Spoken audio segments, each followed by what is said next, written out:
Hello, everyone. My name is Professor Jonathan Reinhold, and I am the head of the Political Studies Department at Bar-Ilan University. And it's my pleasure today to have with us Dr. Toby Green, who is our specialist in European politics and foreign policy. Toby, um, the Ukraine crisis, other than the Ukraine-Russian relations has also had a major impact on European foreign and security policy, particularly Germany. Can you tell us a little bit about what's been going on? Thanks, Jonathan. Yes, that's right. So shortly after the Russian invasion of Ukraine, about a month ago, end of February, the new German Chancellor, Olaf Scholz, made a very dramatic speech in the Bundestag, which has been hailed as a major turning point in German foreign policy. And there were a number of significant things in that speech: commitment to sanctions, commitment to supplying weapons direct to Ukraine. But the most perhaps important long-term element is a commitment that he has made for the German government to spend 2% of German GDP on military and defense spending. And not only that, but to put aside a 100 billion euro fund to re-equip and rearm the rather poorly equipped and outmoded German military. And why is this so dramatic? If Germany indeed follows through with this, it's a demand that its allies like the United States have been putting on Germany for many years. If Germany indeed follows through, it would make Germany the world's third largest military power. In effect, it would skip over France, over Britain, even over India, and even over Russia in terms of the quantity of its defense spending, something like 80 billion euros a year, making Germany the world's third largest military spender. And that is transformational in terms of German foreign policy, because one of the central pillars as German foreign policy for generations has been to shy away from military force, to shy away from military means of solving international problems, put an emphasis on civilian power, on economic power, on diplomacy. And that mentality, a rather pacifist mentality, is of course shaped by a deep and strong awareness of German history against which German leaders are defining themselves. So this really represents a major turning point. But not only in terms of a shift, potentially in terms of Germany from civilian power to also now accepting, perhaps reluctantly, the mantle of military power, but it's a step on the road of Germany having to somewhat reluctantly accept the role of being a leading power in Europe. What it's been described as a reluctant hegemon. It's a phrase from William Patterson and Simon Bulmer, the name of a recent book they published. That Germany is the reluctant hegemon, and that's a kind of, so this military dimension to its policy is another step on the road to that notion of Germany as a reluctant hegemon. So can you explain to us a little bit more about why Germany is such a reluctant hegemon and why it's turned its foreign policy on its head in such a short space of time? Well, Germany, since its unification and since Brexit, since Britain left the EU, has now become by far the largest actor in the European Union. It represents now 25% of the EU economy and therefore its budget. France in second place is 17%, just for comparison. And Germany has become this kind of indispensable player in the stability of the EU, for the EU to survive successive political crises over recent years, the global financial crisis and the euro debt crisis, the migration crisis, legal wave of uncontrolled migration that came especially from the Middle East in 2015, that Germany had to take upon itself to resolve effectively by its willingness to accept 1 million migrants in this mass wave of uncontrolled migration. And then in response to the financial aspects of the corona crisis and the need to create a huge recovery fund to support EU economies through that crisis, again, Germany has to accept a significant share of the burden. So why is Germany this kind of reluctant hegemonic actor? Well, firstly, its it's very challenging for German leaders because of their history. They've always shied away from any perception of German preeminent power in Europe. Again, given Germany's history, German leaders are much more comfortable as a power that works within multilateral frameworks, that works in tandem with others, especially France. So the idea of Germany being preeminent in its power in Europe is deeply challenging for European leaders and their self-perception.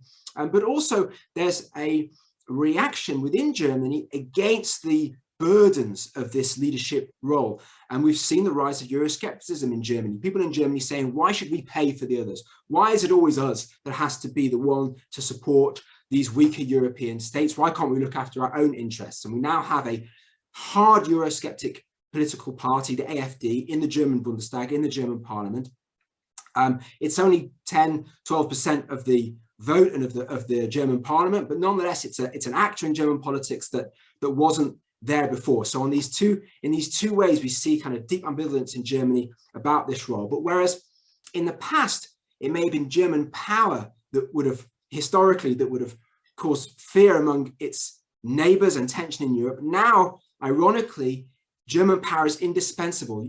Germany's European partners need German power. That's been clear financially and economically, but now also potentially militarily as well. And that's not only because of the threat of an aggressive and assertive Russia, but it's also to do with the lack of confidence in the United States and its commitment long-term to European security that we've seen as a result of the Trump presidency. So whereas Biden may say, you know, Article 5, this commitment to mutual defense in the NATO alliance, Article 5 is a sacred commitment for me. And he may say, America will defend every inch of NATO territory.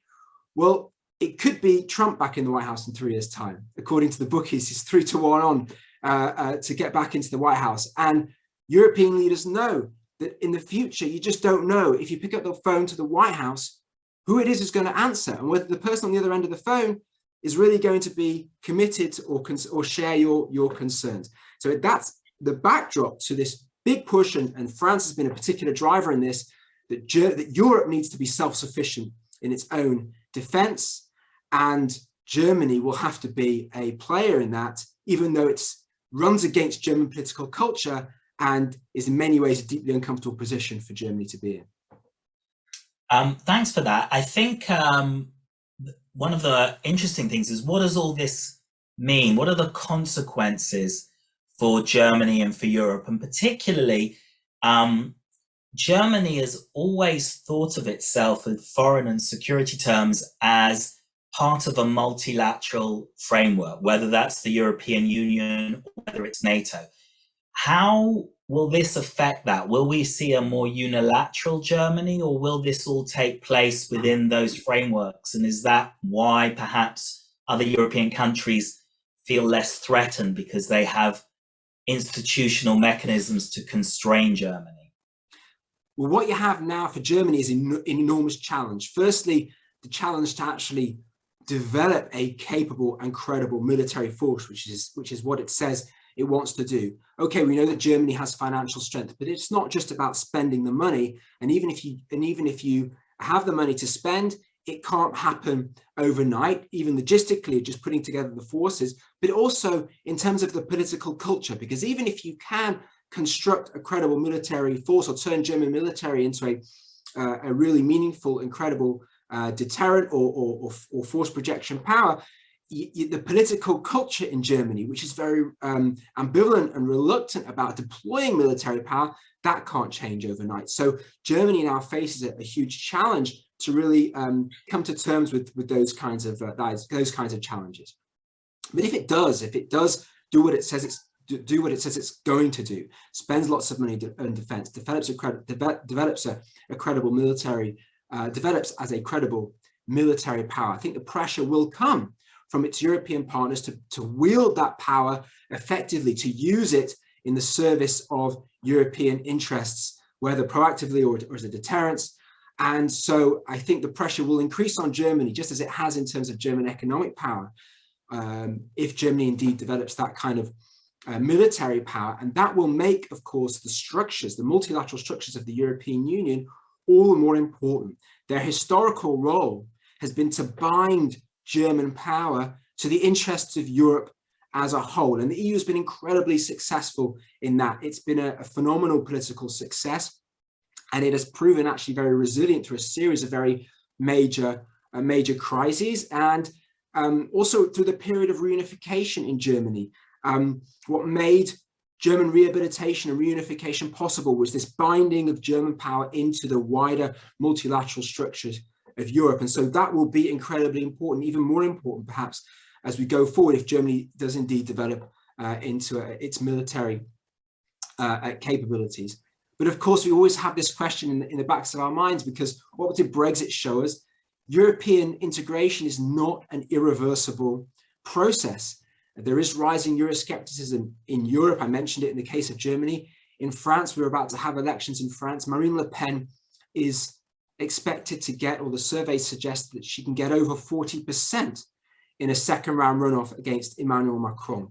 So we have this open question about what will be the future of the European Union, not only what will be the future of NATO, but if, as I say, if Germany does indeed develop into a significant military power, and that's a major challenge in itself, then it will be a new challenge and a new responsibility for the European Union to ensure that German power continues to serve, as it has for decades, according to the mindset and the worldview of German leaders, the interests of Europe as a whole.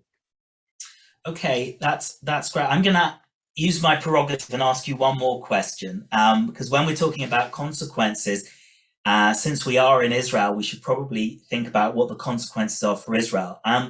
Some might say that Germany has traditionally been, if not Israel's best friend, then certainly one of its best friends in Europe since the foundation of the Federal Republic of Germany.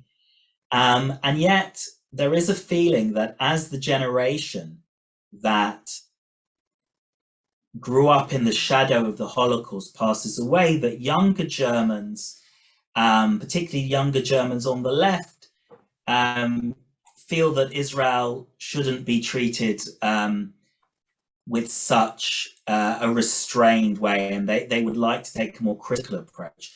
Do you think that the fact that Germans now feel more threatened and have to calculate more in security terms against nasty regimes, do you think that will perhaps have a countering effect, a counterbalancing effect, and sort of make them somewhat more understanding of Israel's security dilemmas and difficulties? I'm not sure. It's an interesting question. You hear different views from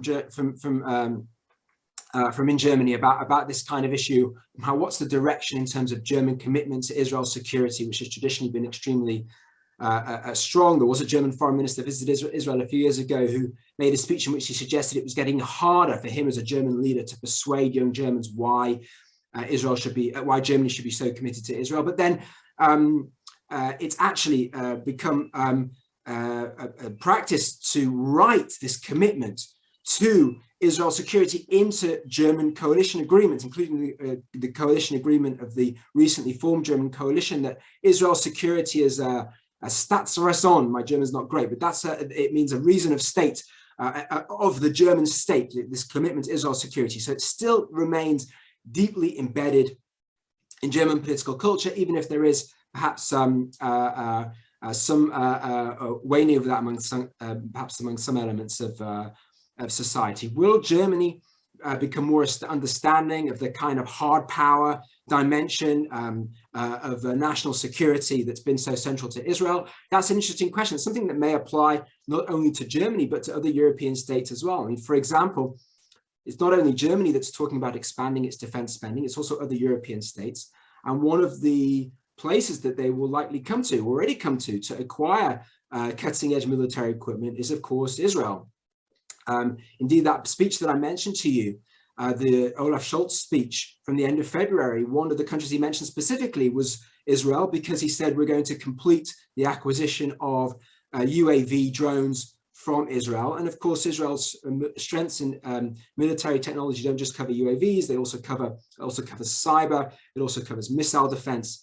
And I think it won't just be Germany looking to Israel and other countries for this kind of military equipment. There'll be other European states as well. So in that sense, perhaps, yes, it may do, though, of course, we know there are complex trends, and you and I have written about this in Europe with respect to attitudes towards Israel. So that may run in parallel with rising ambivalence towards Israel, rising concern about Israel because, of course, of the perception or the prism through Israel, which is seen. The occupation and the Palestinian question will continue to have a very significant role in how Israel is perceived in Europe. So again, we may see parallel and sometimes contradictory trends at the same time.